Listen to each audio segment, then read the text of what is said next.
For February 19th, 2016, we talk about the PlayStation VR release leak, Firewatch, and we ask you about your favorite video game romances. Welcome to Level 139.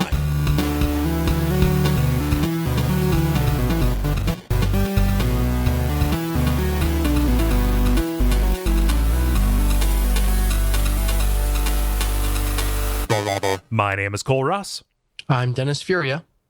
I'm Jala. And I'm Ben Merkel. And you're listening to The Level. It's a podcast for people who love video games. And oh boy, I do not have like a billboard thing to bring up at the start. We're going to do the thing. The thing. Yeah, the thing. This is not the episode. This is I'm calling it right now. This is going to be the most anti-new listener episode that we've ever done. It's going to be all in jokes. It's all going to be backward references. No billboarding. Video games should factor in somehow. That's right. We're taking it back. I would have thought we would have looped after 150, but no, we're doing it. 139. Yep, there we go. 139 is number one. 139 equals 1. Yay! Mod 138. Yeah. Yep. Exactly. Oh wow. Huh. Yeah, that is an early runner for a title, Mod 138.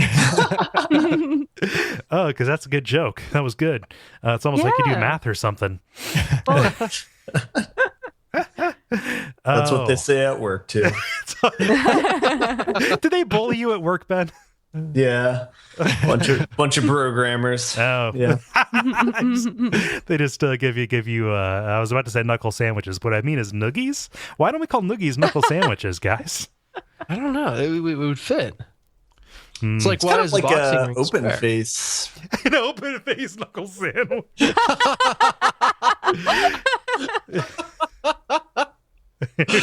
Oh my god. Ben, you're on a roll, man. Yeah, somebody give this guy a glass of water because he is parched. No. Speaking of which, I need to open up my beer, but Open it loud into the mic. all right. Well, we'll get there. Okay. I say that thinking that it's going to be like a Flophouse Coors Pop. It's like psh, like you're opening a can of beer, but no, you're probably a classy gentleman. You have a bottle. Okay, there we go. Oh, that was good. I could sample that and put it on free sound, along with all the bullshit around it. Yeah. Oh gosh. Well, I mean, does anybody have an anecdote they want to begin with, or should we just like kind of get right to the main entree? Let's do this thing. Oh, okay. Yeah. And Dennis decided for us. Thank you. I always love it when somebody else takes the burden of responsibility away from No, me. making a this is the decision. non-friendly to new people episode, so we're not going to give them any time to get to know us. It's going to be all business. No, go listen to another show on the network this week. I'm not going to say like go away entirely. What I'm saying is this is a 201 course. You have to clap into it. Yeah, you got to really, really want it here. So you need to be experienced or talented Yeah. to be in this episode. Can't be both. You know what? I don't want any experts in here. You got to have some beginner's mind. Okay. So yeah, we've got the usual kind of show for you, minus the billboarding, with the brief, the multiplayer, and the grind. And if you haven't listened to the show, fuck you. I'm not going to explain what those cute names are. I decided on them 3 years ago, and they mean regular video game podcast things, such as the brief, where we talk about No. Does anybody have a story they want to volunteer? Oh, it feels so strange. I know, right? We didn't think about the consequence, did we? We didn't think about. Does anybody have a story? Ben. Are these even Sure, stories? I'll go. Somebody just drop some science on All me. right. So, To Ash, which you guys interviewed Kyle Ballantyne for that. To Ash is now available to purchase direct from the dev for $5. There's also a free demo available if you want to give it a test drive. Just to let people know a little bit more, I was commissioned to do character portraiture, so some of the artwork is already in the game, namely the main character portraits, but there will be additional artwork added later on for NPCs, title logo, probably an illustration or two from the story points. It's also up on Steam Greenlight, so go ahead and go there and vote for it, so that way we can get it on Steam. And Additionally, I wanted to let people know, anybody who is not interested in JRPGs, this is one of them. However, Kyle also made a second game mode for people who aren't really big fans of that genre, where you can basically skip all the battles and just get the story content. Mm-hmm. So if you don't like JRPGs or are burned out of them or what have you, there is a story-only mode, so you can go and just, partake of the story without having to play all the battles and everything. So cool stuff. And so, definitely vote for it on Steam Greenlight, and, stay tuned. There will be some more patches with some more stuff as soon as I get time to do it. Yeah, this is, I'm so excited because shout out to the Patreon. Jala has been posting a lot of this character art in the Slack, and it is just phenomenal, and it's made me so excited to play this game. So yeah, it's been a lot of fun stuff. it's been a lot of fun to work on it with Kyle. He's a really cool guy, and the game, from the part of it I played, I haven't had time. Doing the art takes precedence over playing the game, unfortunately. But I played some of it. I have not played all of it yet, but that will happen after I have time to relax a little bit to do that. So yeah, well, that's pretty cool. It's good. If you listen to that episode and you're curious about it, I'm probably going to go over there and check it out, but also, check it out on Steam Greenlight and, watch the videos and things like that too. Yeah. Get this thing in as many places as possible. Mm-hmm. Cool. What else do we have here? I'm going to take us over to, this is kind of the obvious story for me to talk about. Dark Souls 3, there were some recent announcements. I'm mostly media blackout on this still. And this is kind of still the case. Does knowing that there's going to be DLC, does that spoil anything? No, I would be incredibly, it would be a spoiler if there was not. Yeah. Yeah, well, it would be kind of a surprise. So. Well, no, I mean, it spoils that Namco Bandai is nothing but cash grab and money runners. I don't know what that means. Money runners. That is a new kind of game. Go ahead. These days, isn't it kind of like if you have a big game and you don't release DLC, people are like, what the hell's wrong with you? Why aren't you giving us more content? So, I mean, pretty much it seems that way for a lot of games. So, Jala, people gonna holla, it's just like they're gonna yell no matter what. I was just making fun of people who called the Scholar of the First Sin stuff a cash grab. Like, universally from releases, like, their best content is their DLC. But no, they announced a season pass. It's on pre-sale, which I don't know, kind of I'm not crazy about pre-ordering a season pass, but it's there if you want to save some money. How much is it? I don't know. It's like it's going to be like $25. So, it's going to be blood dollars. Yeah, no, like there's a deluxe edition available on PSN, but that's $80 as opposed to $60. So yeah, it's going to be like $25. I'm not seeing an actual cost right now for the thing itself. Here's another question. Are they going to have any extra content for doing pre-orders? Sometimes they do offer like some kind of fancy dongle. I don't know if there's a dingus on offer, but I know that if you get the deluxe edition, you get like a theme and like soundtrack, something like that. But I think that maybe pre-ordering it just gets you a lower price. What have been pre-order bonuses for the previous games? Has there been in-game items? There have been yes, there have been retailer specific ones. So there was a whole set of like mid-tier level weapons that would break the early portion of Dark Souls 2. Well, it was all stuff that you could get later in the game though, right? Yes, it was not something that was exclusive. It was like early access. Okay. And I got that just for having the regular, like the Steam edition of it. So I don't know. Yeah. But it's two full DLC packs that have, quote, new maps, bosses, enemies, an additional weapon or armor sets. So this is not some like Arkham mission pack level bullshit. Yeah. Yeah. And maybe it's just me, but I find it really hard to get excited about anything like that when I haven't even tried the original game content. Like, I guess I don't blame them at all for having DLC. Like Jala said, it's to be expected at this point, so that's fine. It feels weird to me to talk about it now when you can get so much, hype, for lack of a better word, out of the base game. Like I just want to, feast my eyes on the base game. I want to be excited for that. Mm-hmm. And it feels like they are just kind of getting way ahead of themselves by going to the DLC already. It's like you don't have anything else from the base game that you can talk about. Not just give me a character skin or something. But then people would cry about spoilers. Oh, that's true. Right? It is. As we established, it is a very safe announcement. Yeah, and also, very, very safe. Also, if they waited until after launch, people would say, "Oh, why isn't there a deluxe edition where I can just buy it and get that?" Like I think they're doing what's going to get them the least amount of heat, but they're doing it by playing into kind of a weird thing that a bunch of publishers do, which is like the pre-order of the season pass stuff. You need you don't announce the DLC until after. But then you price it and then say the deluxe edition at launch would have costed this. And you just make that a couple dollars more than you're charging for the DLC. And everyone feels like they're getting a great deal. Yeah. Yeah. So we should all go around and give our biggest non-announcements about Dark Souls, the biggest things that they can announce right now that are not actually spoilers. If anybody says it's going to be hard, I'll drop you from the call. Maybe we shouldn't play this game. Maybe I should back away from this. It's compatible with 2 joysticks. Wait, like MIDI joysticks, like you would play X-Wing with? No, just the 2 joysticks that come with like the PS4 controller. Okay. I'm going to say it is also compatible with 2 joysticks, like the MIDI joysticks. Okay.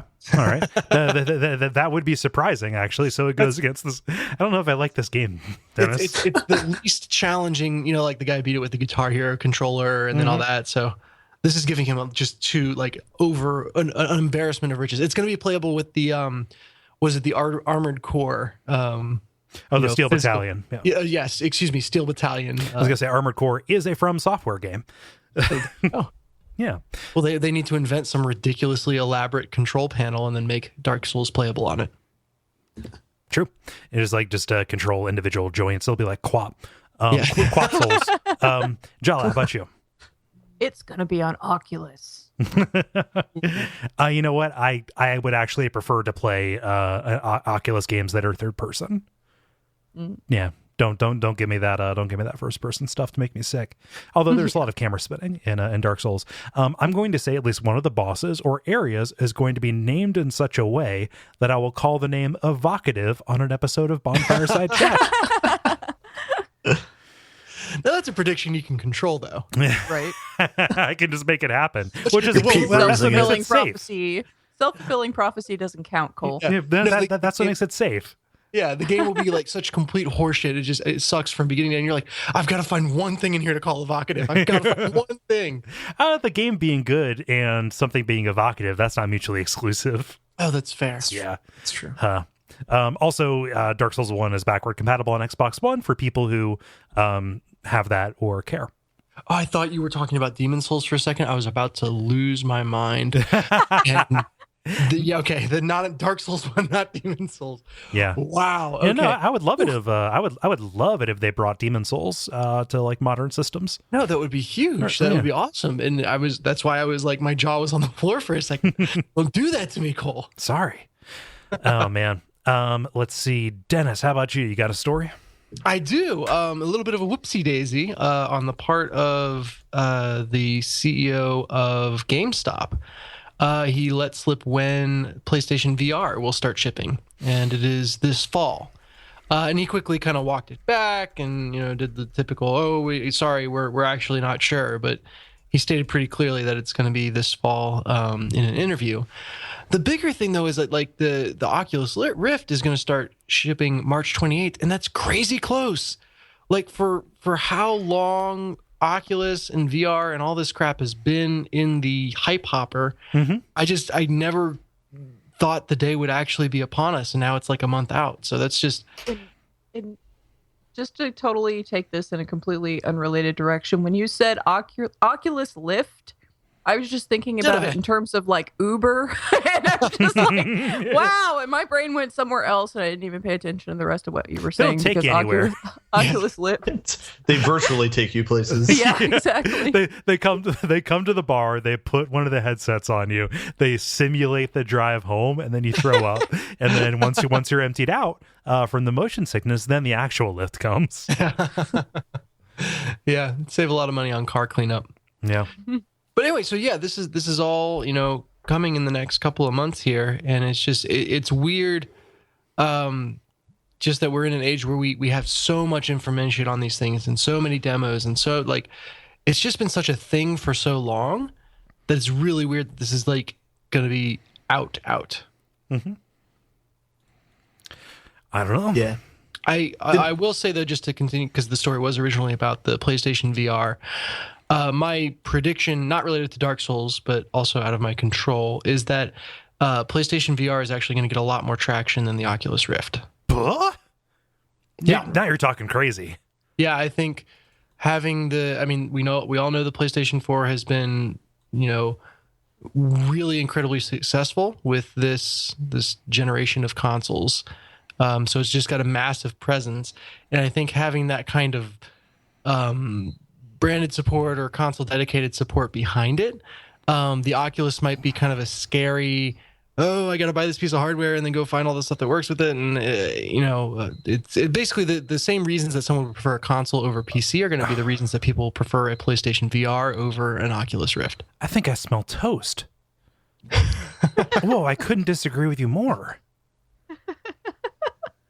Oh no, there's a So throwdown. Walk me through your thinking then. Oh, I don't know if I would want to PlayStation Move. Yeah, for like PlayStation Move or any of the 3D support. There was as crappy as PlayStation Move was. I don't know that there was really any comparison or any analog on PC. There's a beeping in the background. Is that for real? Sorry. Yeah, I'll fix that in 1 second. No, it's fine. No. You bringing up console lock-in as a plus. I think that like at this level, at this price point, you need to really court the enthusiasts. Like, you need to get this on as many PCs as possible. Like, get get as many perverts out there. I want to be sex positive. Get as many pornography enthusiasts out there to get an Oculus, specifically for putting a flesh. Whoa! Women can be perverts too, Cole. Oh, okay. Case in point, like I've got something to say later on during the grind that will make that very evident. Go on. Okie dokie. Topical. No. I really think that like at this stage in the technology, like Oculus needs to be on PC where there is as little lock-in as possible. Like, I think that there's going to be far more content for it after, like just a year after launch, there's going to be far more content for it on the Oculus than there is on the PlayStation 4. I don't know if it's going to be better content, but like that's going to draw more people. More content and more options are going to draw more people willing to invest the money in it. And like the PlayStation VR is just going to be this weird little walled garden to my estimation. Can I throw out a third opinion? Oh no! It'll all be garbage. Well, like the Google Cardboard, where you can just use your phone to simulate VR. Mm-hmm. Like, I think that's a totally viable option because most people have phones, and so it doesn't cost extra money, and it's using something that you already have. Mm-hmm. I don't know. I've never used it. Yeah. I don't know. It's all weird to me, but like your instinct on this, Dennis, runs counter to mine. We'll see. The reason, just to give one more qualifier, one just because it's console lock-in or whatever name you want to call that. Mm-hmm. The other thing I would say is I think Sony will invest very heavily. It might be the what's the mech suit fighting game that they're putting out for VR headset. Oh, that like battle blocks or battle bots. Yeah, it's like a battle game. Yeah. I forget what it's called, but anyway, I think that they are going to make a very dedicated push for an esports style VR game, right? Yeah. And I think that will give you a solidified, like, hey, this is the bet. This is the thing that's going to get a crowd behind it. And if they do that successfully, I don't think that there is any analog for that on PC. And that's where I think they'll be able to make a move and be bigger. But we shall see. Yeah. I think we will. Yeah, I don't know. That is a very audacious claim. I'm not going to try and get the last word in. Sounds good. All right, never mind. No, I realize I just did. That is the hardest thing though. Is like when you're having the conversation. Well, how do you stop it without exactly? You're like, okay, I need to acknowledge that I'm not trying to say the last thing, but I also like I'm talking right now, so I can't just be like, hey Ben, how you got a story? I do got a story. Okay, cool. Hey. And all right, so my story is that Tomb Raider won the Writers Guild Award for best writing in a video game. Tomb Raider, Rise of the Tomb Raider? Yes, correct. Yeah.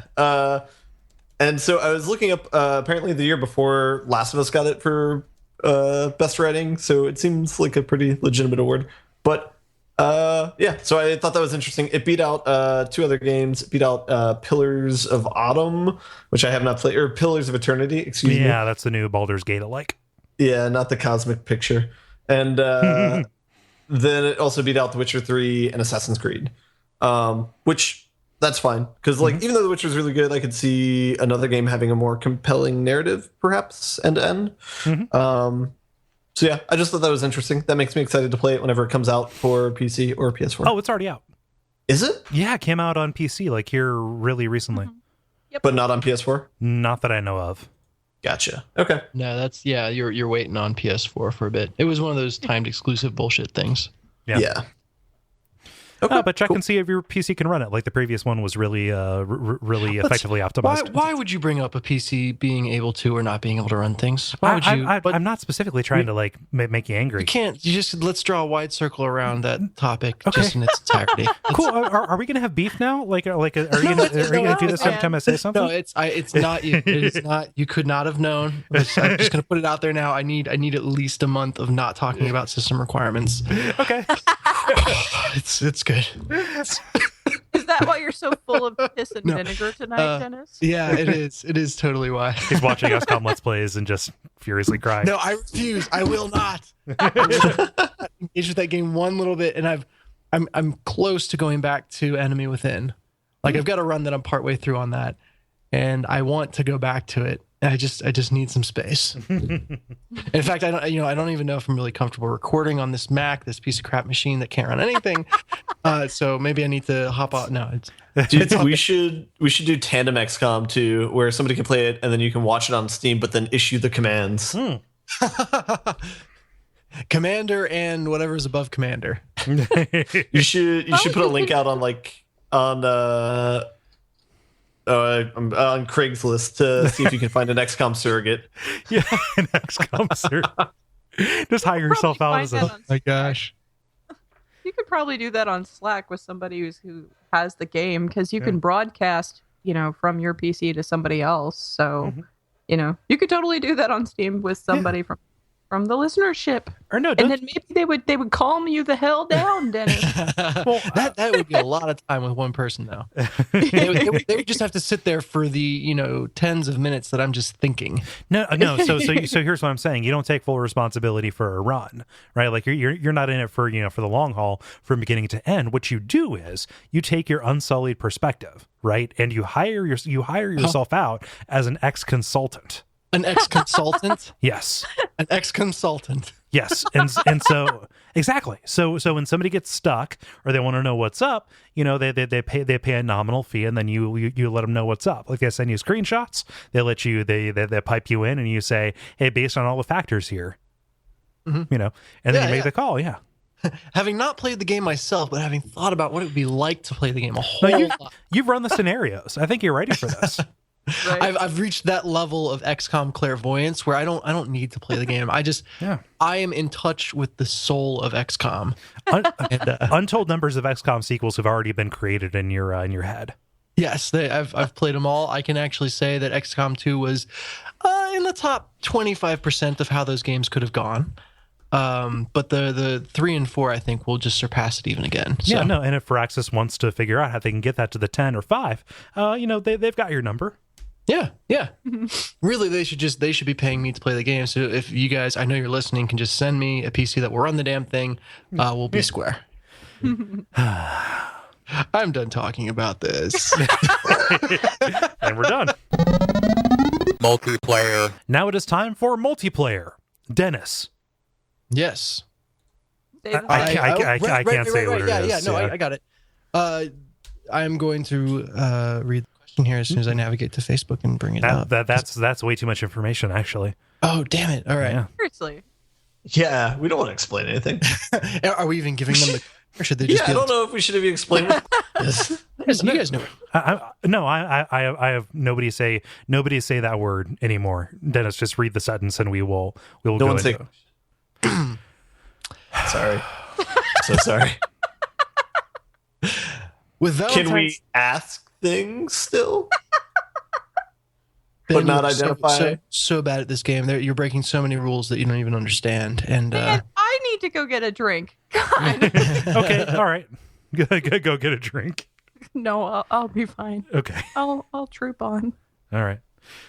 Dennis, go ahead and read. with Valentine's Day just behind us, we want to know what your favorite romance quests / systems are.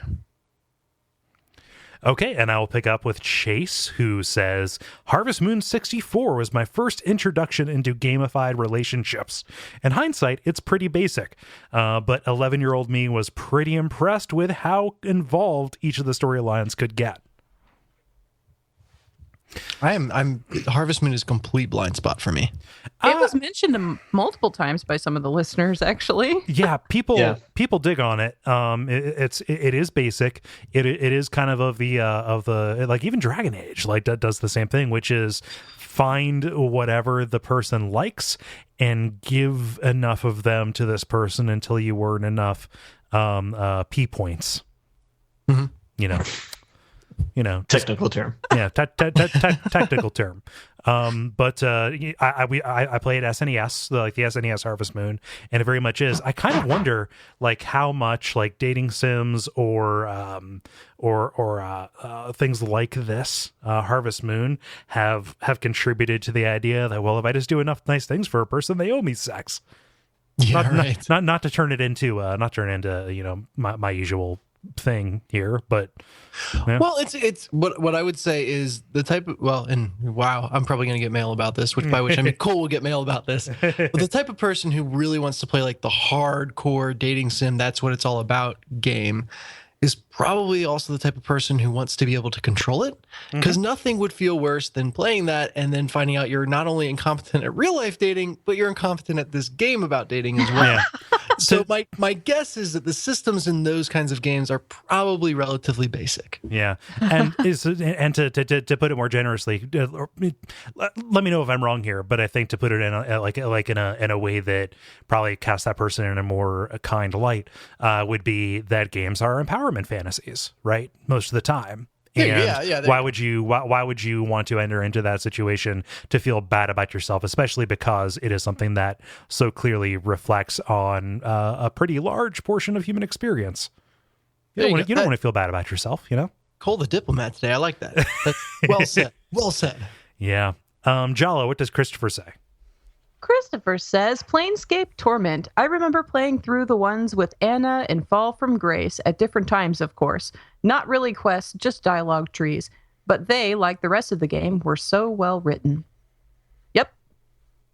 Yep. So we just have a rotating cast of games that people mention. Yeah, pretty good.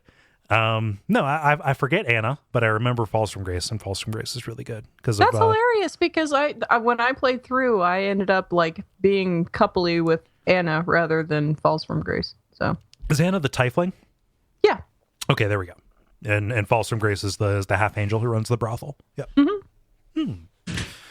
Let's see, Ben. What does Glenn say? Glenn says, I like the quest to get the couple's mask and Majora's mask. It was as cute as it was frustrating to get everything done in just that 72-hour cycle. Yeah, I forget about that. I stalled out on the 3DS version of that game, but I remember liking that quest. Is it? Sorry, the whole game is a 72-hour cycle, right? Yeah, but you can reset Groundhog Days. Yeah. Okay, gotcha. So you got to do it all in 172 hour before it's over. Yes. Okay, got it. And from what I remember, not all of them are like that. I think that one in particular is one where it has to be on that same cycle. Huh. Yeah. Dennis, what does Kilo say? Kilo says the almost romance with Alcade in .hack and G.U. Am I saying that right? .hack GU, I think. Is .hack GU. Yeah, why not? It was really affecting one for me. But on subsequent playthroughs, it was mediocre. I was just in that high school love phase, I guess. Yeah. I wonder how many of these, if people went back to them, they would feel. Yeah. Like, oh, wow, that was pretty lame-o. But, at the time, it was pretty cool. Yeah, there's also something, though, about having been through it once before that I think that's takes the thing. a lot of the edge off of this sort of thing. Yeah. You don't get that. It might not be a faction of the writing or anything like that. It's probably more related to just having gone through it once before. Yeah. Those are those specifically, if I remember right. I can't speak to the GU, although I assume GU stands for Guild. Those were PS2 RPGs that mimicked MMORPGs. Oh, interesting. Yeah, yep. but they were specifically like very anime JRPGs, but all of the characters and stuff were other people playing. Interesting. Okay. Yeah. So I'd be curious how they work that wrinkle, and that it's not just an elf lady who likes you, but another person on the other side of that screen. At least in the fiction. Nathan writes in saying, Fire Emblem Awakening was pretty interesting because it turned what would be boring anime romance sequences into what amounts to a super soldier breeding program a la Pokemon.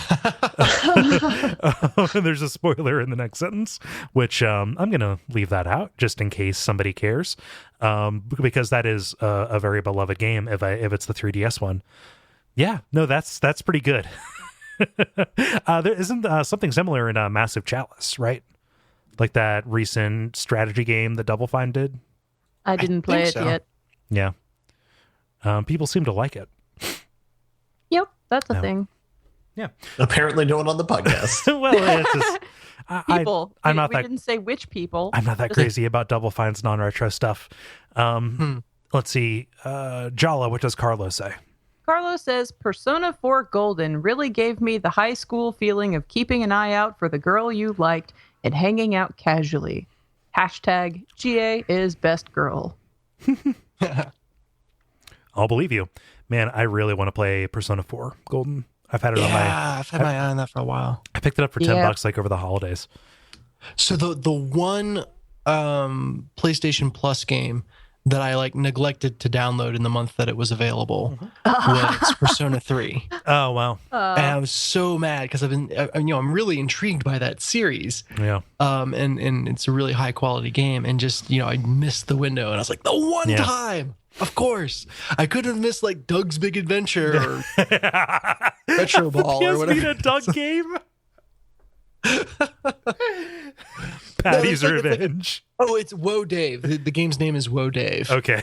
I was about to say at the mountains of Skeeter. The secret word to open the fell Eldritch Gate is honk honk. Yeah.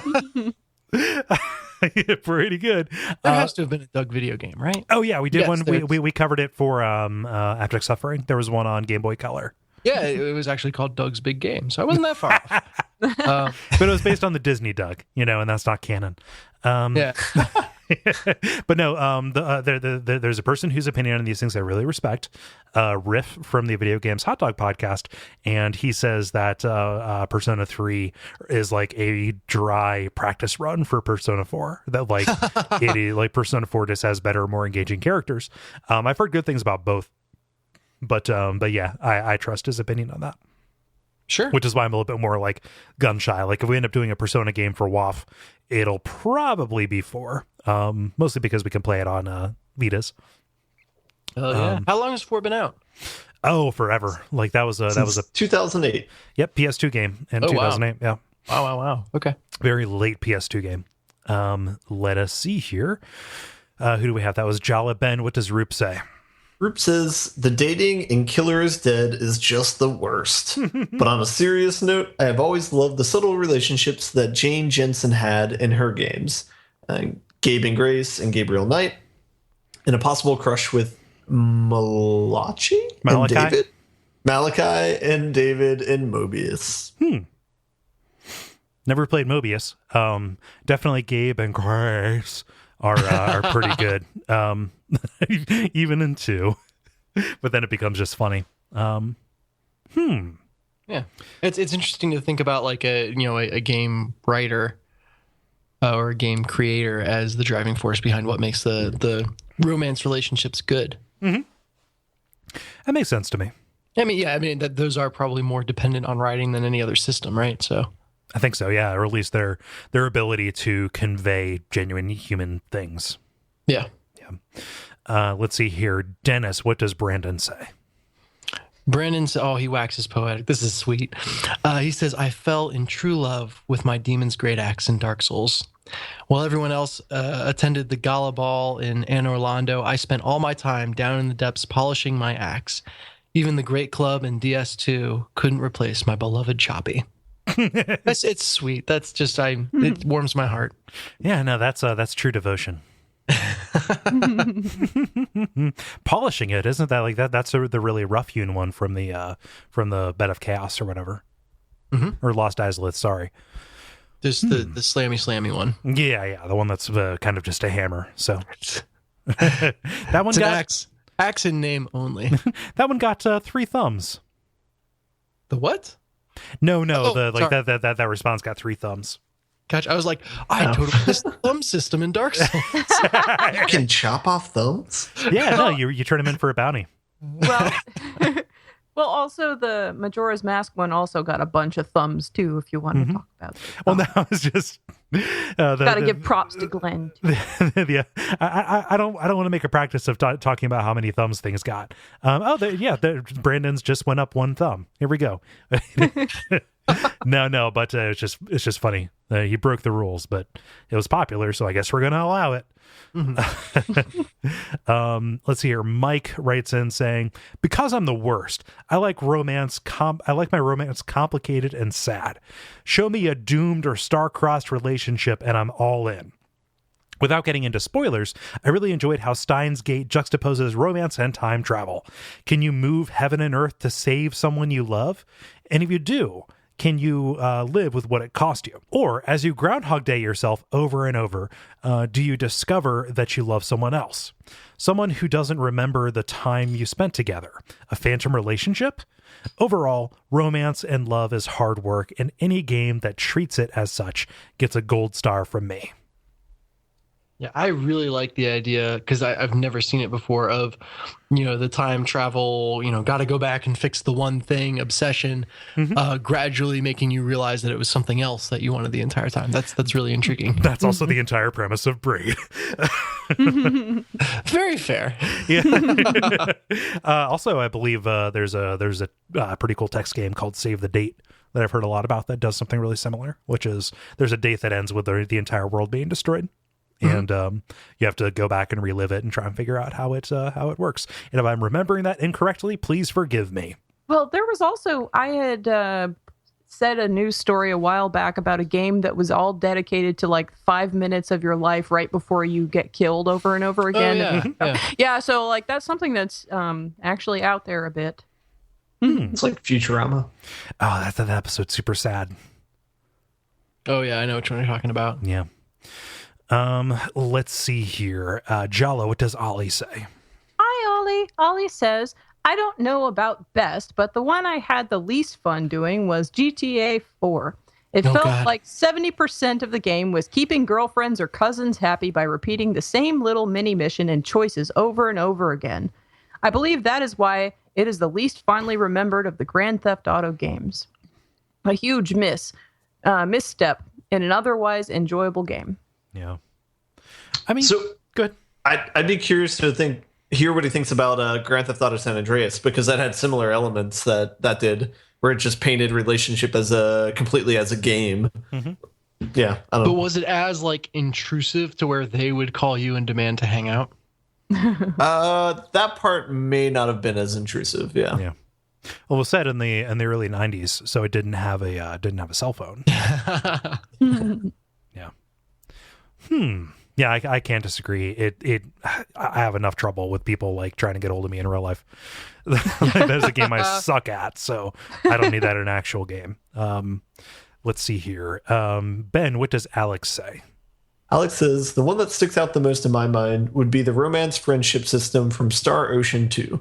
Star Ocean 2 is not only one of my favorite RPGs, but also one of my first. It had an interesting private action system that, among other fun activities, included the occasional opportunities to further your relationship with your party members. Loyalty mission. The game also introduced me to alternative endings, and manipulating this system led me through my many playthroughs to see them all. Yeah, That's good. Isn't Star Ocean kind of a long game? it's a JRPG. Yeah. So that's I would like to imagine that he just went back to like a save state or a save, before the things. But the idea of like playing all the way through the game multiple times trying to find all the endings is incredible. If you're doing it like from the beginning each time. Yeah. Well, I mean, those games, not demand, but they elicit a lot of passion from people. So I could believe it. Mm-hmm. Yeah. And then Dennis, what does Sam say? Sam says, Dragon's Dogma doesn't even tell you there was a romance system until near the end of the game when the dragon kidnaps your lover. Oh, I know this Whoops. story. Hello. So, gender, age, and plot significance never enter the equation. So if you don't know about this beforehand, your character will probably end up with either a child that you had to befriend for a side quest with a good reward, or the blacksmith. I've got to go rescue blacksmith. Oh, that's awesome. That's really good. Yeah, I dig it.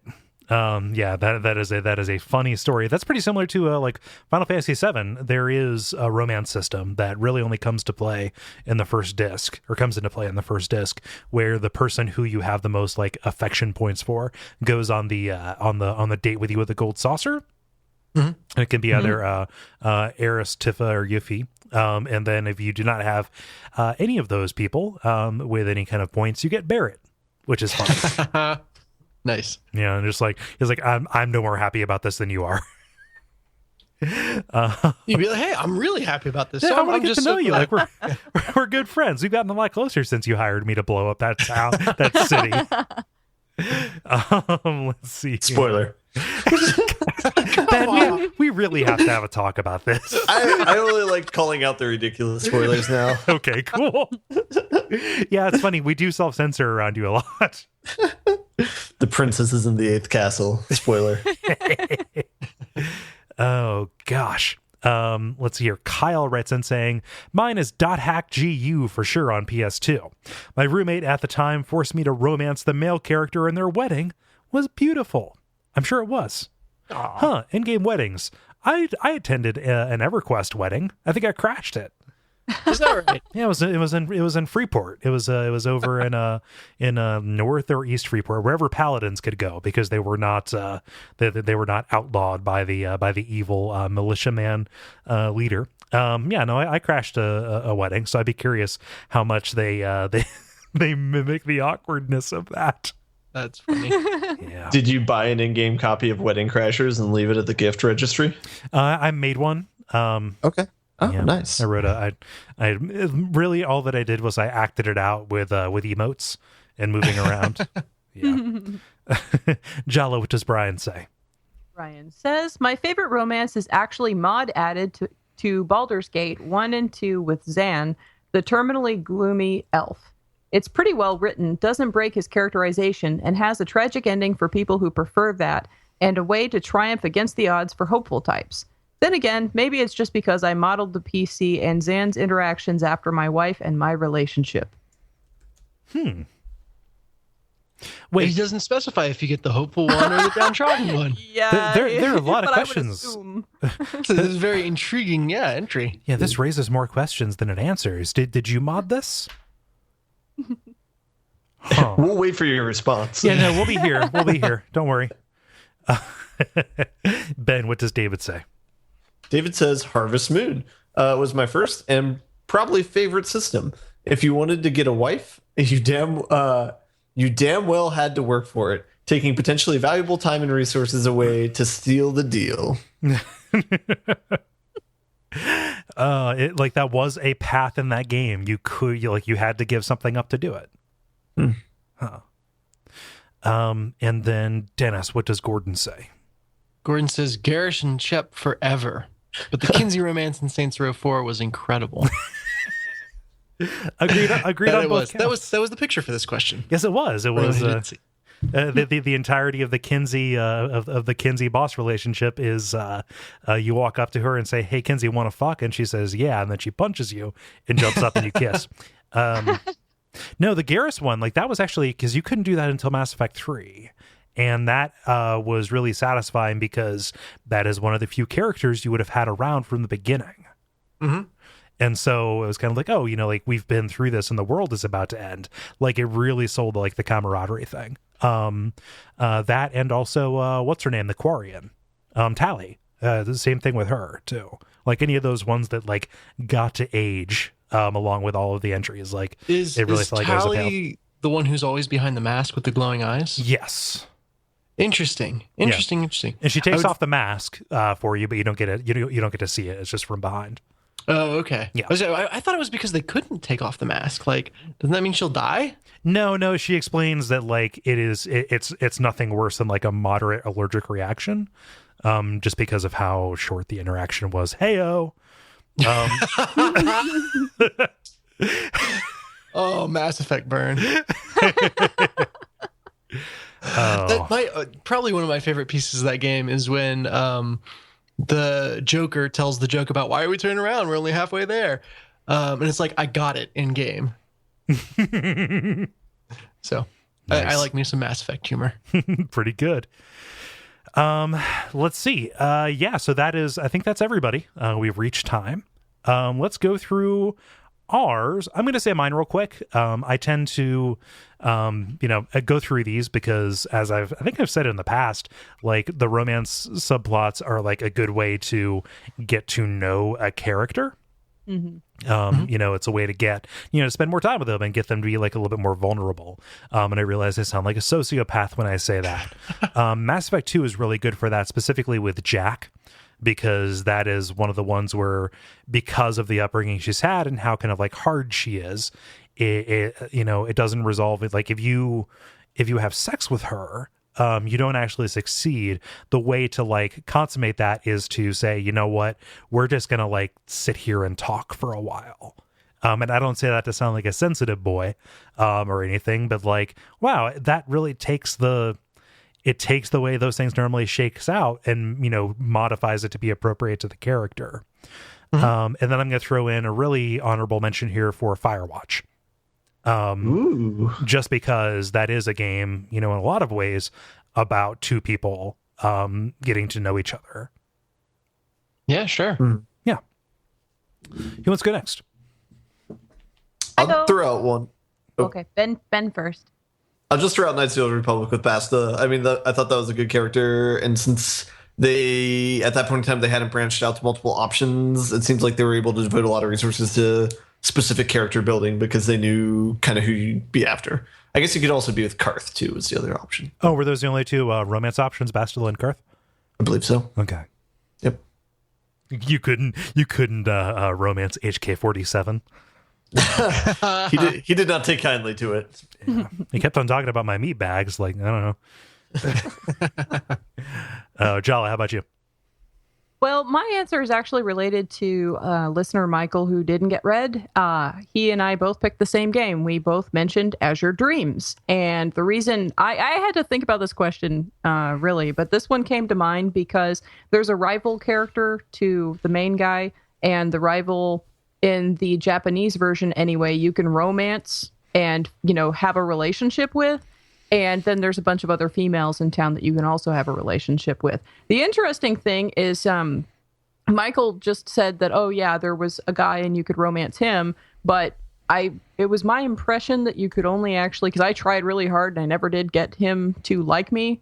And like, because I eventually macked on everybody in the town, but like I couldn't get him to like be like officially the guy. And I think if I had read correctly that they had left in all the dialogue options and stuff, so he still acts like he's like, starting to have a crush on you and stuff, but they don't ever officially allow you to like get with him in the English version, like the American version, but the Japanese version did.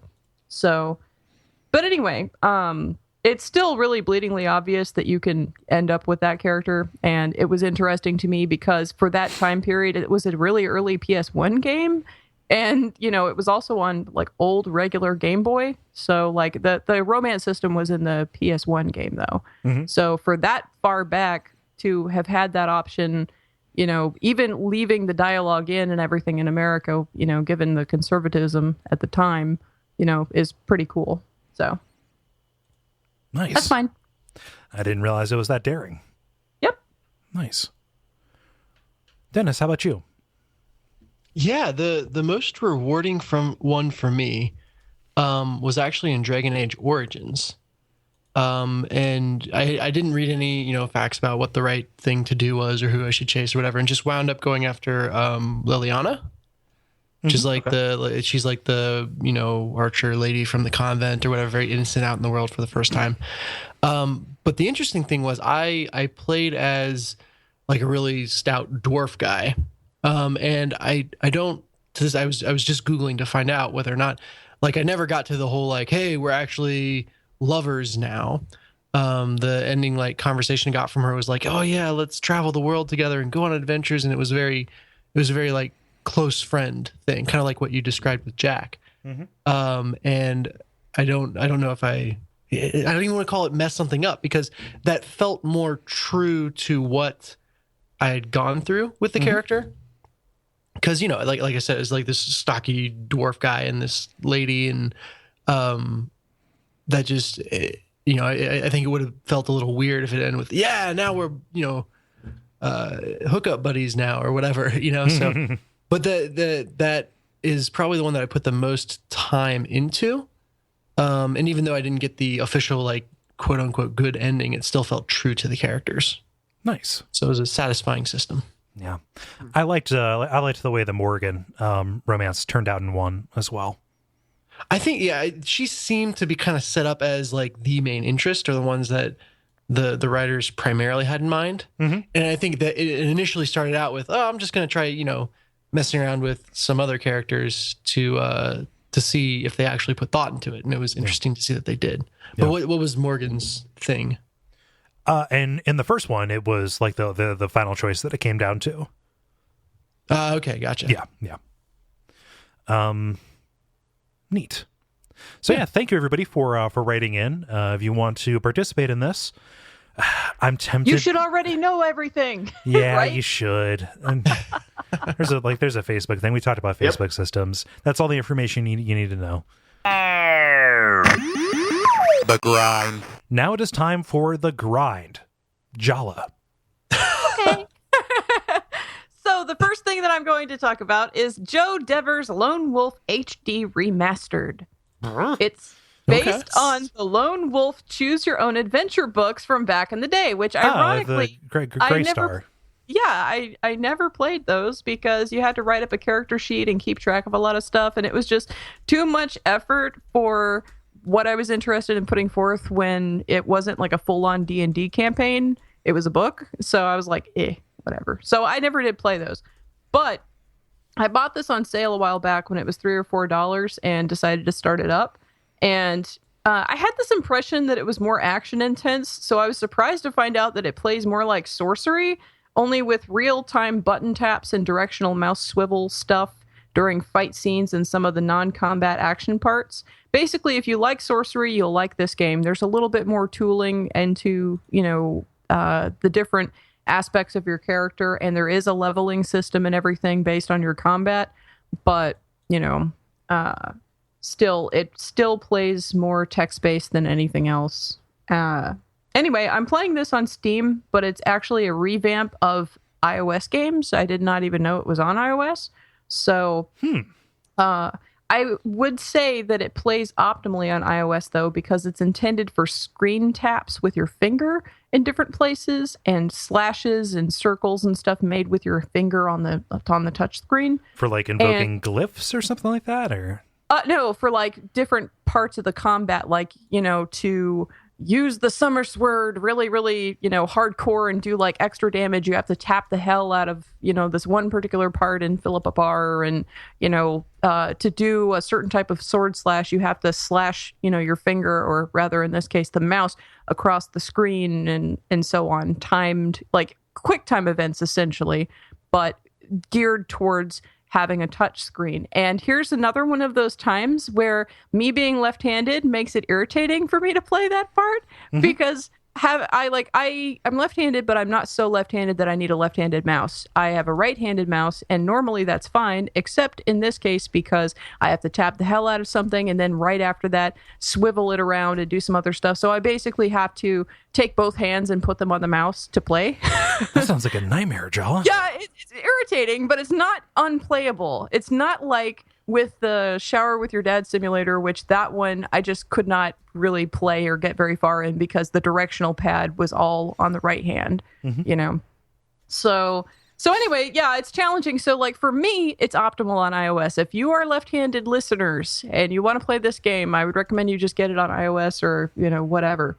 But anyway, you can still play it. It's still okay. I was actually, when earlier I was talking about broadcasting on Steam, it was partially because listener Chris requested to watch the broadcast of my game when I was playing one day. And I was like, oh, cool. Okay. So we were chatting in Steam chat while I was going through the game, and he got introduced to it, and he actually liked it well enough that he bought it for himself and then for his brother. So this also provided a kind of couch co-op experience because, you've got somebody who's commenting on it with you and watching it as you play. So I really enjoyed doing that because, again, co-op is kind of one of my favorite things to do. So this also resulted in a bunch of in-jokes that, I will tell you about just because they're funny, and they also mention a little bit about the game. So one was Lone Wolf Elevator Repairman, because, of course, there is an elevator, which is the only entrance to a mine that you need to get into, and you have to get all these parts that are scattered around all over the town and stuff before you can do that. You have to, fight dudes and whatever. And then another one is, who's your liege lord? Because Lone Wolf is a total dickwad, and he likes to remind everybody he meets that he is, after all, their liege lord. And if they fail to show deference to him, like when their whole village was razed and all of their family is kidnapped or, whatever, killed, well, it must be because they're just, startled by your appearance. It can't be that, they've got severe trauma, So he's kind of like an ass. And so it's really, really funny whenever he did that. And so it just got to the point where I was just like, who's your liege lord? And that was funny. So are these straight adaptations of old Lone Wolf books? They are Lone Wolf adventures, and there's 4 of them. And, they all tie in together, like they have an ongoing storyline. So you start with one and then it goes to the next and whatever. And it like continues and progresses through all 4 of them. Apparently it was released as 4 iOS games, like separate installments, continuing much like how Sorcery was, or is, or what have you. But, they released the whole collection. I don't know how it looks because it does say it's HD remastered. I don't know how the graphics compare, but it's probably upscaled from the HD. Well, or from the iOS. Even if they upscaled it, I have to say that Lone Wolf has a dumpy ass Gumby crotch. What's that even mean? Dumpy ass Gumby crotch. Yes. Sounds like a slur. So Lone Wolf's character model is designed to try to be super badass, right? Like he's got glowing white eyes and these ridiculous wispy fancy pants facial hair bits that like connect his scruff to his sort of mustache, right? Yeah. Like that look like slashes across his face because he's a wolf, right? Okay. But they missed a critical element. His crotch looks like Gumby. It looks like it's just flat. And like even a Ken doll has more there than the liege lord. And I'm like, okay, that's lame. And then, when I was talking about this with Chris when we were playing the game, he was dying laughing. But then it all brought up the conversation that we had previously while recording the level about Metal Gear Solid 5 and Quiet and Snake. Mhm. And so I was like, not only that, but Lone Wolf really has a dumpy ass compared to Snake. Like, that's not, like, they didn't get any of that right. Like, No. all they did was focus on making him have glowing eyes and, Yeah. fancy pants, wispy, facial Yeah. hair, and that's it. Yeah. Anyway, like, his character model, it's really, it's okay. It's not the best. It's all right. The gameplay what they needed is to solve it is Huh. that they needed to add the crotch action lines, a la Street Fighter V Hot Edition. that Needs would've more fixed wolf everything. junk. Yeah. So That was that I my was just big- reading my review for the game. Sorry. Yeah. No, I see this on Steam. One line. I wanted to talk with you about this. right. Well, no. Like the game does it plays like an old Lone Wolf game, except it's got some parts where you can tell it was an iOS game that was adapted for PC. It's not intolerable to play or anything. It's fun. It just makes me laugh because Lone Wolf is such an ass, and that's about all I have to say about that. I'm about halfway through the game right now, so I still have a couple more chapters to go before I finish it up. So, any questions about that? No, I didn't know this existed. This is Joe Dever's Lone Wolf HD Remastered. Yes. It's a very long title, but whatever. So, and the next thing I played Besiege, which is a sandbox physics game where you build siege engines and wreck anything from small cottages to huge fortresses. And one review that I read dubbed this Kerbal Space Program for would-be psychopaths. Well, to be fair, Kerbal Kerbal Space Program. Space Program is Kerbal Space Program for would-be psychopaths. Yeah, like Kerbal Space Program is like Space Odyssey Part 1 or Space Oddity Part 1. Like, you just got a bunch of Major Toms up there.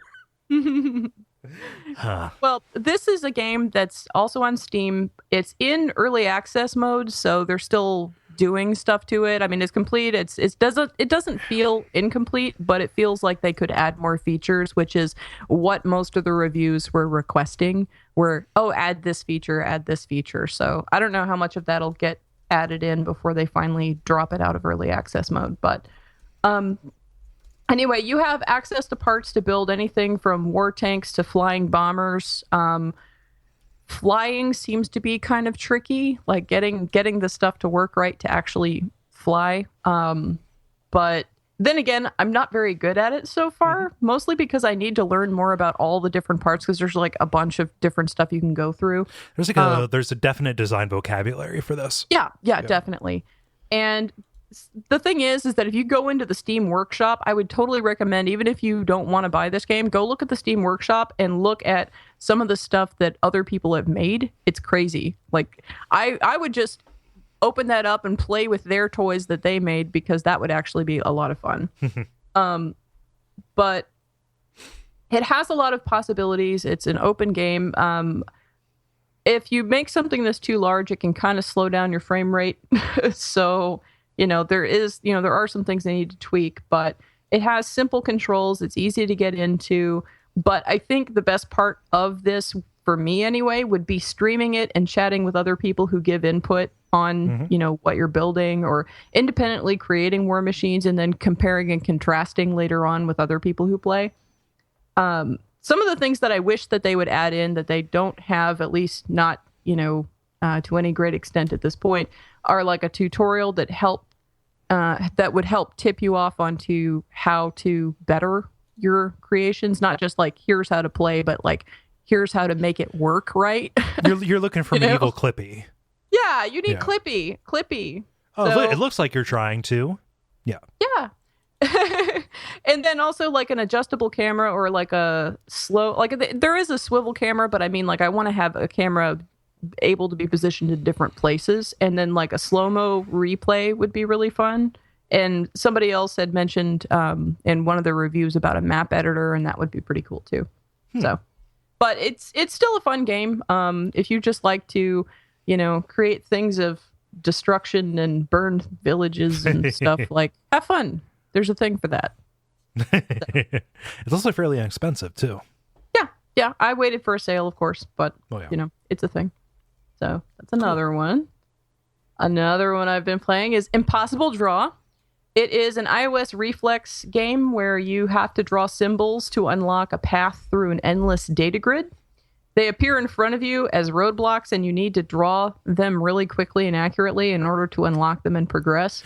Would you call this an endless drawer? Yes, it is an endless drawer. Can I quote you for that? Sure. Turns out I am the designer of Impossible Draw. And like you can unlock different types of music, different themes, different visual elements, like a different type of glow and stuff for your drawing tool or what have you. But you can unlock everything other than getting rid of the ads by just playing the game. To get rid of the ads, you have to pay 99 cents, but it's otherwise free. The visuals are really crisp and smooth, shiny and simple 3D, with really bright colors and stuff. So quite up my alley. Is it just recreate the symbol by hook or by crook? or is there, Intuit like the quickest way to draw this? Exactly. Or is there like okay, you need to make the top stroke first and then do the circle and then. Well, I don't think the symbols vary enough that I don't think necessarily there's like a tactic for the best way to draw it, because everybody forms their letters differently when they write on paper, and so they would draw it differently. But it does judge on your accuracy. Like if you don't get it looking anything like the thing, you have like a really, really quick, you better redraw that thing very fast, few seconds to try again and to get it right with the symbol right in front of you, but it's not very long. So it really becomes a major dexterity quiz, just to see if you are dexterous enough to replicate this thing accurately, So still, like, it's a fun thing to play every once in a while when I have a few minutes and I don't want to get into like a puzzle juice round, which goes on forever and ever because I never finish. I don't die in that game. I just keep going. So anyway, so that's fun. Neat.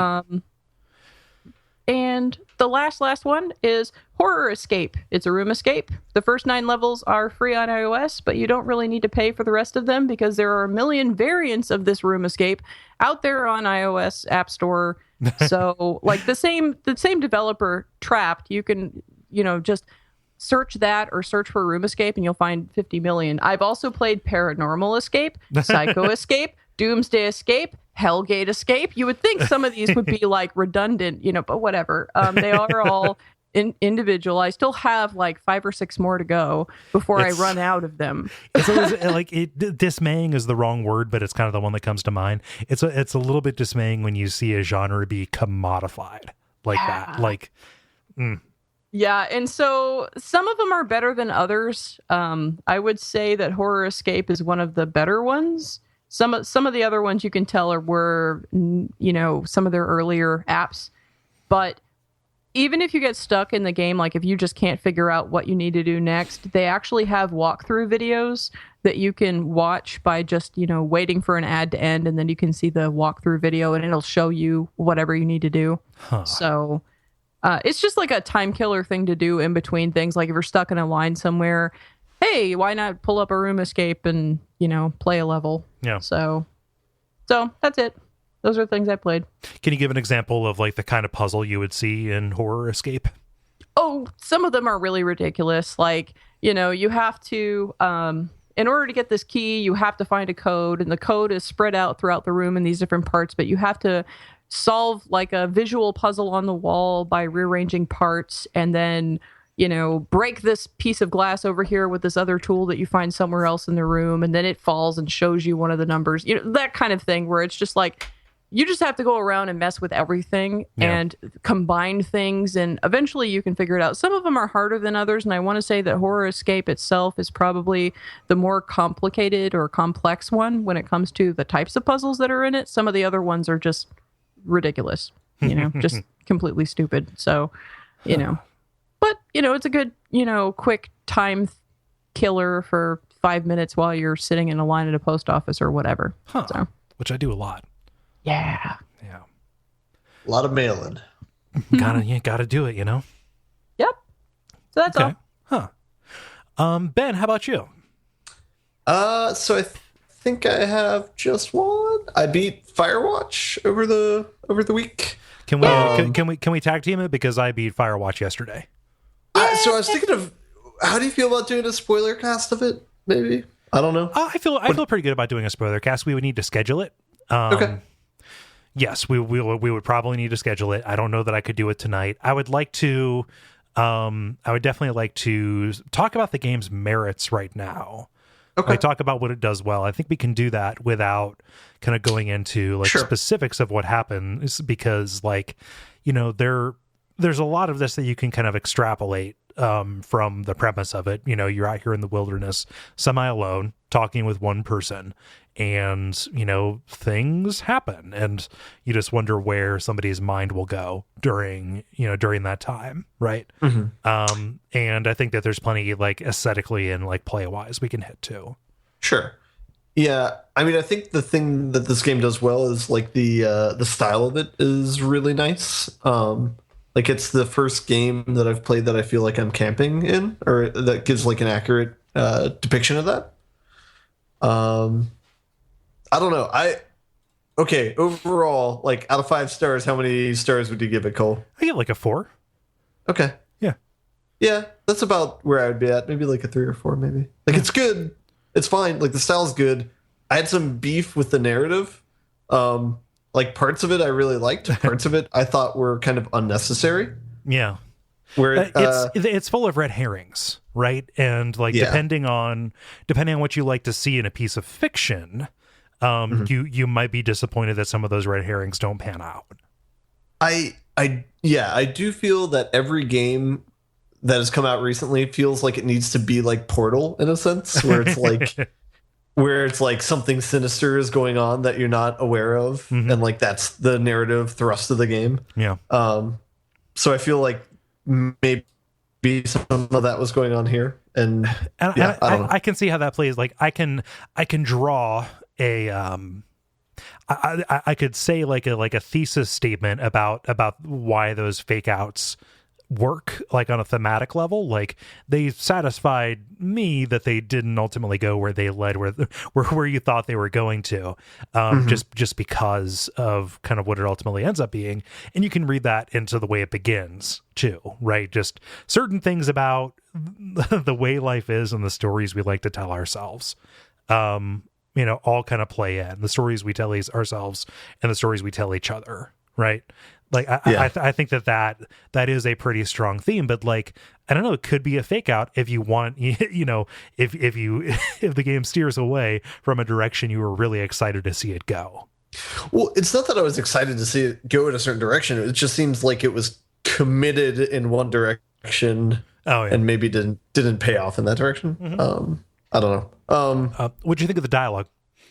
So I will say the opening of the game I thought was amazing. The Twine adventure. Yeah, but like total gut punch, but also good. Yeah, and yeah, I dude missed it. And also I was really happy with how that tutorialized. Like, I didn't even realize that was a tutorial. Like, when it had you picking up the backpack and getting in the truck and all of that. But like, like by the time you go through that, you know how to get around the forest. Yeah. So the beginning was strong. You liked that. And yeah, I mean, the map was interesting. The idea of navigating like hiking trails. It is kind of interesting though how compact it is. I feel like you can walk from one end of the map to the other in about like 3 to 5 minutes, maybe. Right. Yeah. Especially if you know the shortcuts. Like, there are lots of like steep drops you can take going in both directions. Yeah. So that was kind of interesting, like, because when you're first exploring the game, it feels like it's a big open world, but then kind of after you've kind of discovered everything, it does seem kind of small, which is kind of at odds with like the setting, where it's supposed to be a very like expansive sort of setting. But it's like you can see how that is just your quadrant. Like, this isn't all of Shoshone. This is the part of it that you have jurisdiction over. Sure. Yeah. And also like knowledge compresses space too. Yeah. I like that. I thought about that too. Like, wow, it's kind of weird how it's having me cross the map over and over again. But like each time it like lends into that familiarity, which isn't to say that like I really enjoy feeling lost in this game. I'm terrible at navigating 3D spaces. But the fact that like the play in this game, aside from navigating, you know, a lot of the dialogue and stuff, is paying attention and going through this orienteering kind of thing. Like the fact that, yes, you have a map that shows you your location and roughly where you've been with a dotted line, but there, you know, it's mostly just a compass and looking to find the trail. Yeah. How did you feel about the dialogue system of the game? Did you... Yeah. I liked it. I didn't like the way I had to control it. Okay. Just I was playing it on a Steam controller, and I imagine it'd be the same on like a regular gamepad, which is you have to go for the D-pad. So you have to hold the left trigger to mimic holding down the button on the walkie-talkie, and then you have to use the D-pad to go up and down through the options, right? Which it felt more precise than like playing The Walking Dead and scrolling up and down with the mouse wheel.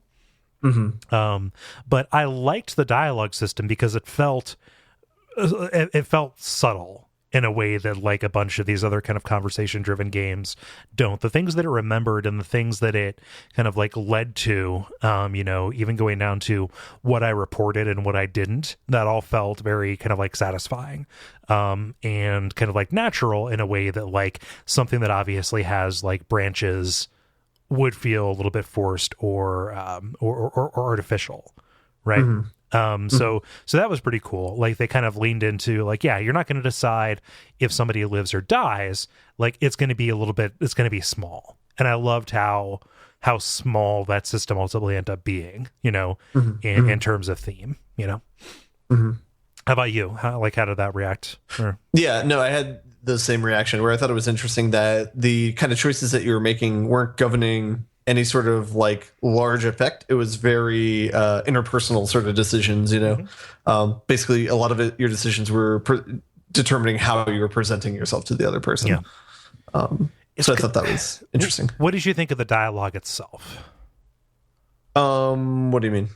So no, that is a leading question because I have an opinion about it, and I wanted to hear yours before I gave mine. But so I like it. It is incredibly stylized. I feel a little bit like Delilah and what's his name, Henry, have the same voice a little bit. You know, like Henry's a little bit, you know, especially early on, most of the options have him withholding a little bit more, you know, he's not as vulnerable, but once they kind of start going back and forth, they both have kind of a similar like reference pool and a similar rhythm. It almost felt like, which isn't snarky. Yeah, which is fine. Like I will totally go in for some stylized snark. And like there were some awesome like little couplets, you know, like call and response kind of things, you know, or like situations where they were like playing around with each other and flirting in these really kind of oblique ways. But the thing is, it's hard for me to separate that actually from having listened to hundreds of hours of Jake Rodkin and Sean Vanneman talking on Idle Thumbs. So even though you have like one of the guys from Mad Men and that amazing actress who played Delilah, whose name I can't recall, I'm sorry, you know, delivering these lines, it still feels very much in their voice. Okay. And that is probably a heap and helping of my problem. Okay. Like how did it work for you, I guess, like on the snarkiness front or on the quickness front? Well, the only thing that I noticed is for me there was a few sense of like believability issues where you know, like, is it realistic that two people would like open up that much or like start, you know, like being as forthcoming with information as they were in the game?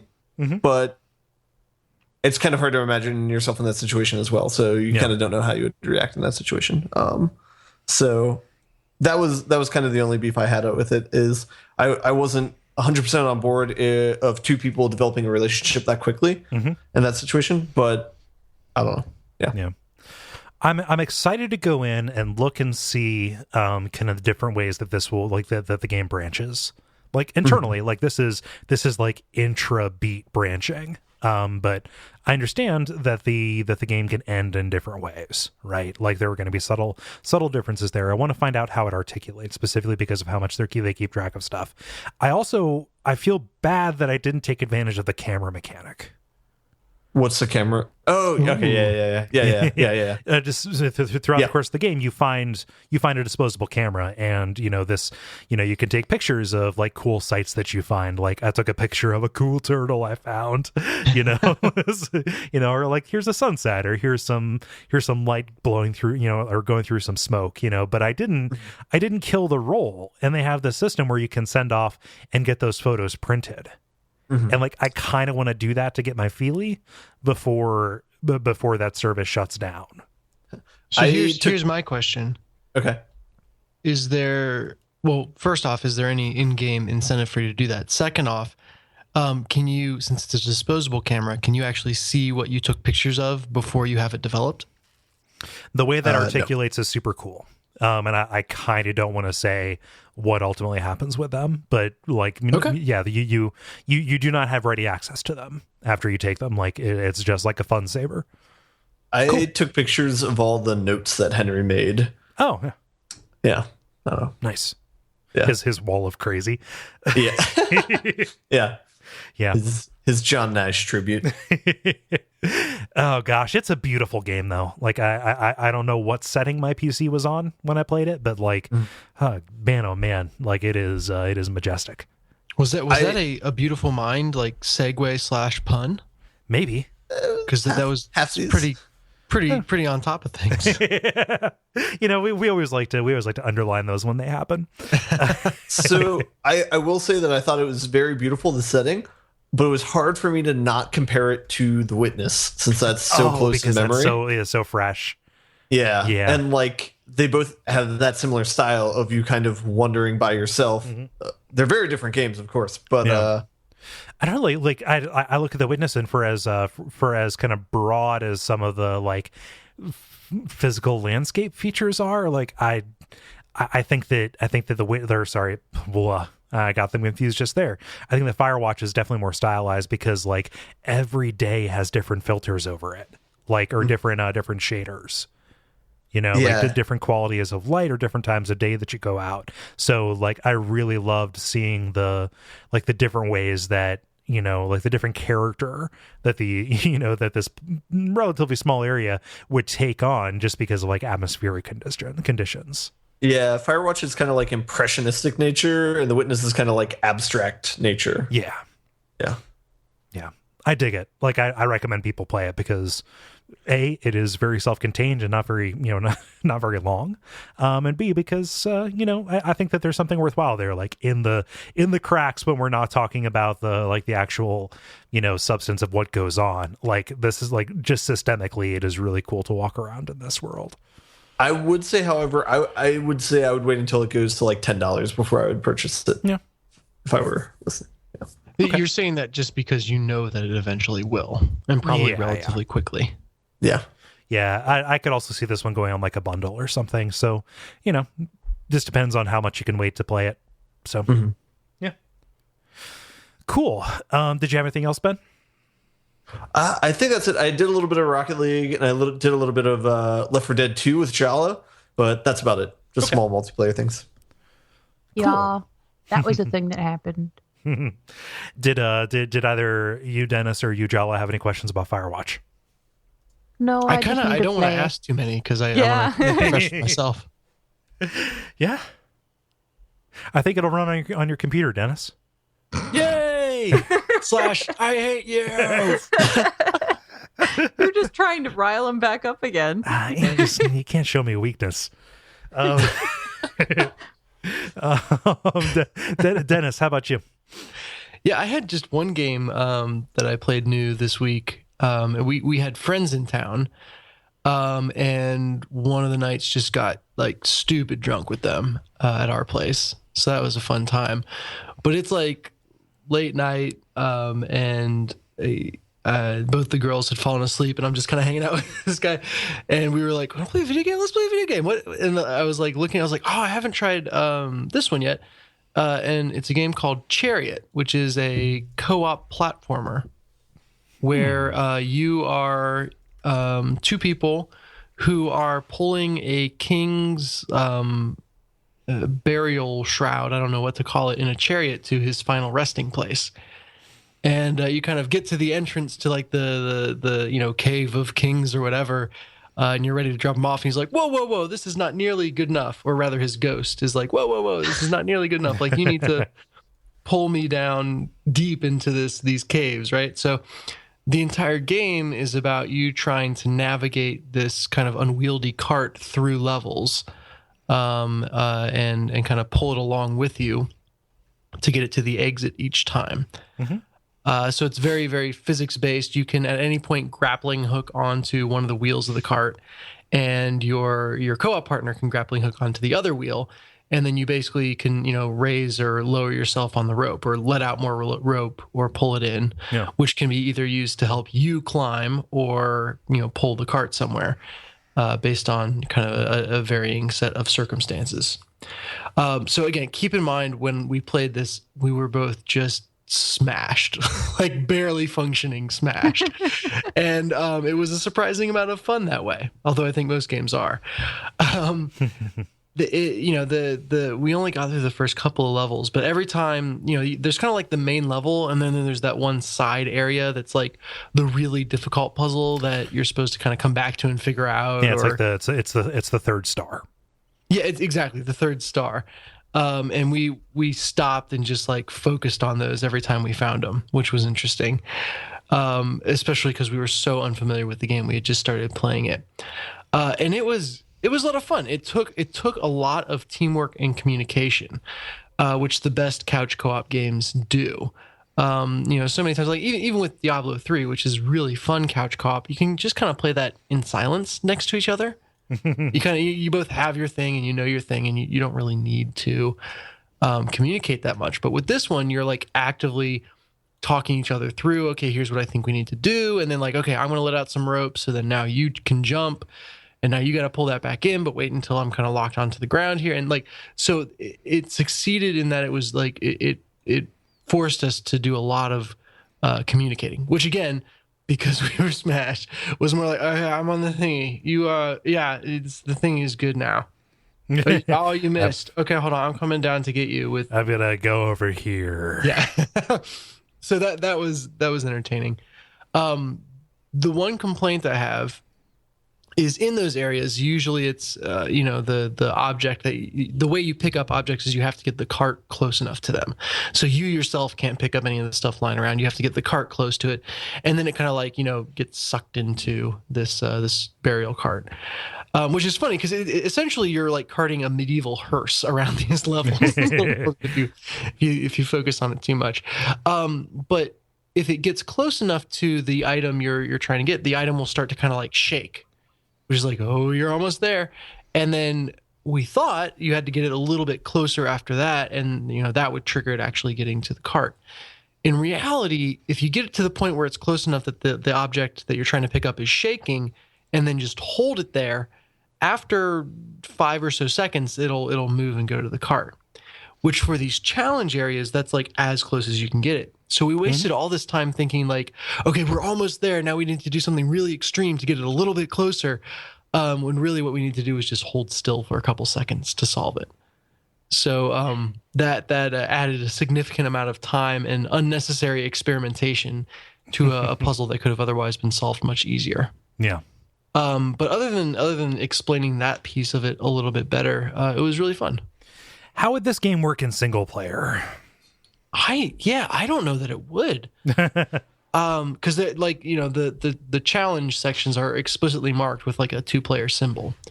So I think the way they might do is just like the base level you could muddle your way through with 1 player. But any of the challenge stuff you would need 2 players for. I don't think it gives you an AI counterpart. Is this Steam or like what is this? Where did you end up This was on getting it? PlayStation. It was actually a PlayStation Plus game. Oh yeah. I've stopped downloading any of them if they didn't stick out to me, actually. Oh, you just hit the button because you don't actually. I know, but still, that is a lot of hassle. You get in that habit and you wind up missing Persona 3. Okay, that's all. Okay, but I would know Persona. All right, Can I put in a brief aside? Yes. Like Steam is so much better than PlayStation Online. I feel like because it's free multiplayer. You just pay for the games you Well, want. yeah. Of course, but I just like for as asinine as Steam's interfaces, like I cannot make heads or tails of any of the online sections of PSN, either web, Vita, or PS4 or PS3 for that matter.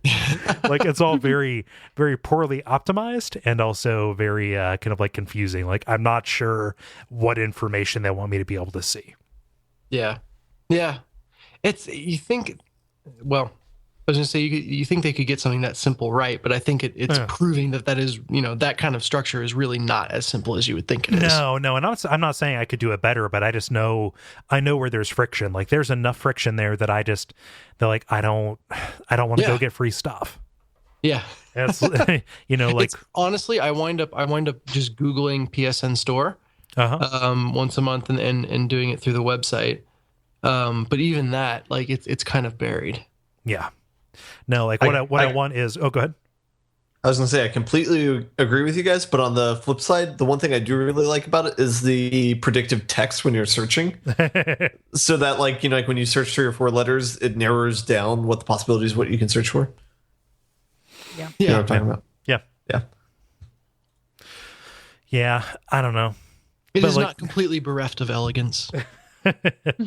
like just mostly. They're just mostly like it's still like a dumpster fire to use.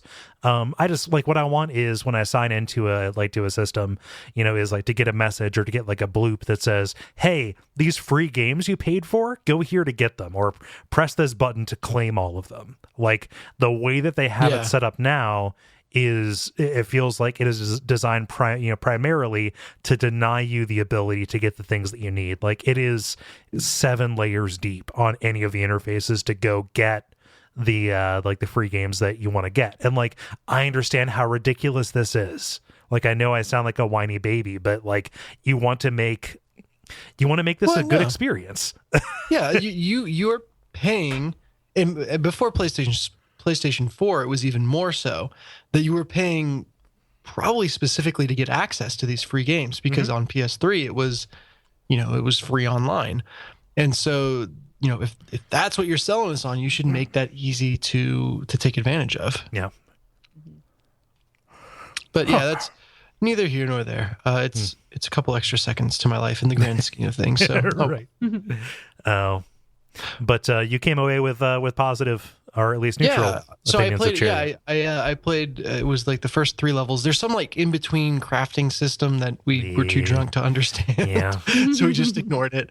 Well, I don't know if I'll wind up going back and visiting it with Jen, but it was like the perfect distraction for us on that night. So it was right game, right place, right time. Nice.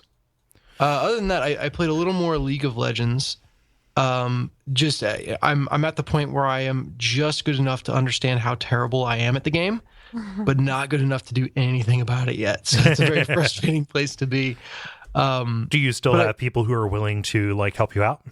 Yeah. Still have the friend who got me into it that I play with when I can. And mostly that's taken the form of us just talking a lot about the game. But it's interesting. I've tried a couple extra champions from the one that I started with, and the amount of bravery it takes to start that first game with a completely new champion is incredible. It's just the most terrifying thing that because your team is relying on you. That's the thing is one player, good or bad, on a 5-player team just makes such a huge impact. So to waddle into a game being like, got my training wheels on this new character, I had no idea how it works. Hi everyone. I fell off the back of the turnip truck. Actually no, what do y'all call turnips around these parts? Do you call them bitter roots or what? Yeah.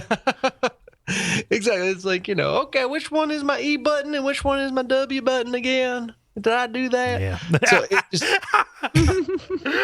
I like how he turned into Urkel. Last minute dive into Urkelville. Yeah, I know. But yeah. So it's just it's terrifying to go in and be like, I don't want to be. I'm competitive. I want to win. I want to help. I'm an approval seeker, so I want people to like me. Mm-hmm. And I know going into this game, I am signing up the first time I play this champion to do none of that, to be horrible and to be confused and to have to apologize to people. And it's just, but that's you've got to if you want to experience more of the game. So it's a harrowing experience. And then. Oh, go ahead. Something that I know that Riot does is they create videos that kind of walk through the different move sets and, that kind of show you like, hey, in this situation, this champion will do this and this and this. And it's like, it serves as a basic like primer in lieu of a tutorial. Yeah, I know in the launcher, they've got many videos that just show the character's powers, but I don't think they have those videos that actually kind of walk you through strategy. You probably have to go to YouTube or something for that. Yeah. But, I do all that. I look up the tutorial videos and you read the guide, but there's just, that's not the same as actually stepping into the arena, which is intimidating. And then the number of times that you die looking at your keyboard, trying to figure out what is where and, is hard that first time. But if you can pull through, the heroes really do feel and play incredibly differently, and of course they do, because that's the bread and butter of this game, right? And that is a sufficient reward to get you to take that terrifying step. Yeah, and that's me. Okay. Yeah. Any question on either of those games? No, it's been cool seeing people in the Slack like encourage you through this journey. Yeah.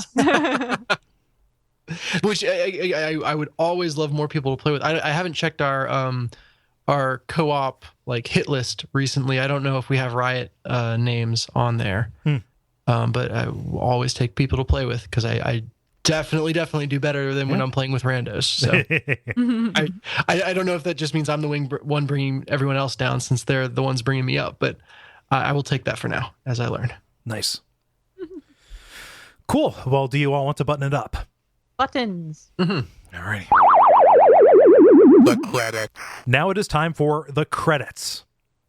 I have been Cole Ross at Cole Ross on Twitter. And just by way for anyone who's new and has listened to this point, the credits are a time where we kind of No. We should over-explain the things that we don't typically explain. Dennis. Yes, I've been D Furia, Dennis Furia. I screwed that up so bad. Yeah. Oh, the D stands for Dennis. Huh. Yes, I am Dennis Furia at D Furia on Twitter. Said in whatever tense that Cole said it.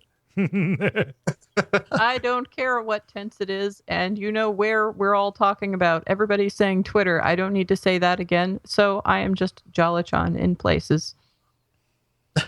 I am Merkelizer in places. I like how angry this is. Yeah. You guys are angry. I'm not angry. I've got no vim and vinegar and whatever. Yeah. Stick around for whatever. Yeah. Stick around for whatever.